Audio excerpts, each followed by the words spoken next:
অনেকদিন ধরে এই ব্যাপারটা খেয়াল করছি। আমার ঘরের আয়নাটা একটু অদ্ভুত।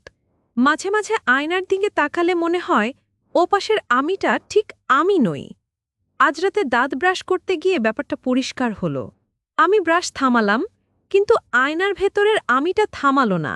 সে একমনে দাঁত মেজেই চলেছে। আমার সারা শরীর ঠান্ডা হয়ে গেল। আমি স্থির চোখে তাকিয়ে আছি। সে ব্রাশ করা থামিয়ে আমার দিকে তাকালো, তারপর হাসল। এমন একটা ভয়ঙ্কর হাসি যা আমি কোনোদিন হাসতে পারবো না। আমি ভয়ে পিছিয়ে আসতে চাইলাম, কিন্তু পারলাম না। আমার পা দুটো যেন মেঝের সাথে আটকে গেছে। এখন সে আয়নার কাচটাতে হাত রেখে টোকা দিচ্ছে, আমাকে ইশারায় ডাকছে।